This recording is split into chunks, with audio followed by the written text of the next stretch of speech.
বিশেষ করে রক্তে মিশে থাকা ব্যাড কোলেস্টেরল বা এলডিএল ঠিক এইভাবে গলে পায়খানা প্রসাবের সাথে বের হয়ে যেতে সক্ষম। দর্শক আপনারা দেখতেছেন যে কীভাবে দ্রুত 1 থেকে 2 মিনিটের মধ্যে সম্পূর্ণ কক্সিটি গলে যাবে। এছাড়াও ফ্লাক্স অয়েল নিয়মিত খেলে আমাদের হার্ট ভালো থাকবে, হাড়ের আশপাশে জমে থাকা অতিরিক্ত চর্বি গলে এভাবে পায়খানা প্রসাবের সাথে বের হয়ে যেতে সক্ষম হবে।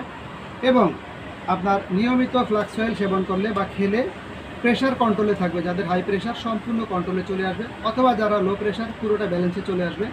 এছাড়াও চোখের দৃষ্টিশক্তি বাড়াবে, ব্রেনের ওই যে ভুলে যাওয়ার প্রবণতা, এই স্মৃতিশক্তিটা 100% রিকভারি করবে এই ভেস্টিজের ফ্লাক্স অয়েল। ওজন সম্পূর্ণ নিয়ন্ত্রণে থাকবে, এটা ওজন কমাতে দুর্দান্ত কাজ করে থাকে। সম্পূর্ণ ন্যাচারাল, কোনো পার্শ্ব প্রতিক্রিয়া নেই, যেহেতু এটা ফ্লাক্স অয়েল মানে তিসির তেল। ভাইয়া আপনার হাত কি জ্বালাফোড়া করে, কোনো অ্যাসিড আছে মনে হয় আতিক ভাই? কোনো ক্ষতিকর রিয়াকশন আছে, কোনো অ্যালার্জি, চুলকানি কিছু বাড়ছে না? এটা অরিজিনাল, অর্গানিক, অথেন্টিক।